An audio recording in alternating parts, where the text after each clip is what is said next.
పరిశుద్ధ గ్రంథం ఛానల్ వీక్షిస్తున్న ప్రతి ఒక్కరిని దేవుని పేరిట వందనాలు తెలియజేసుకుంటున్నాం. ప్రేమ, సంతోషము, సమాధానం సదా మీకు తోడేండి నడిపించునుగాక. నిన్నటి దినాన కీర్తన గ్రంథము 7వ అధ్యాయం చదువుకున్నాం. ఈరోజు కీర్తన గ్రంథము 8వ అధ్యాయం చదువుకున్నాం.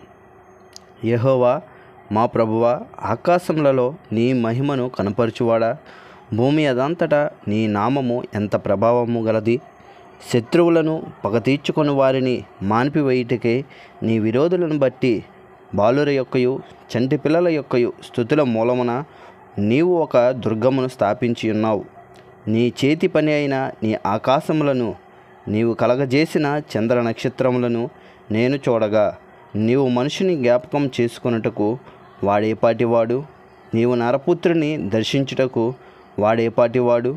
దేవుని కంటే వారిని కొంచెము తక్కువగా చేసి ఉన్నావు.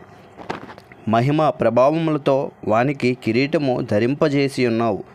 నీ చేతి పనుల మీద వానికి అధికారం ఇచ్చి ఉన్నావు. గొర్రెలన్నిటినీ, ఎడ్లన్నిటినీ, అడవి మృగములను, ఆకాశ పక్షులను, సముద్ర మత్స్యములను, సముద్ర మార్గములలో సంచరించు వాటన్నిటినీ వాని పాదముల క్రింద నీవు ఉంచి ఉన్నావు.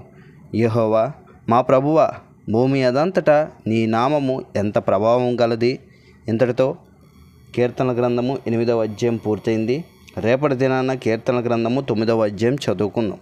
ప్రేమ, సంతోషము, సమాధానం సదా మీకు తోడేండి నడిపించునుగాక. ఆమేన్.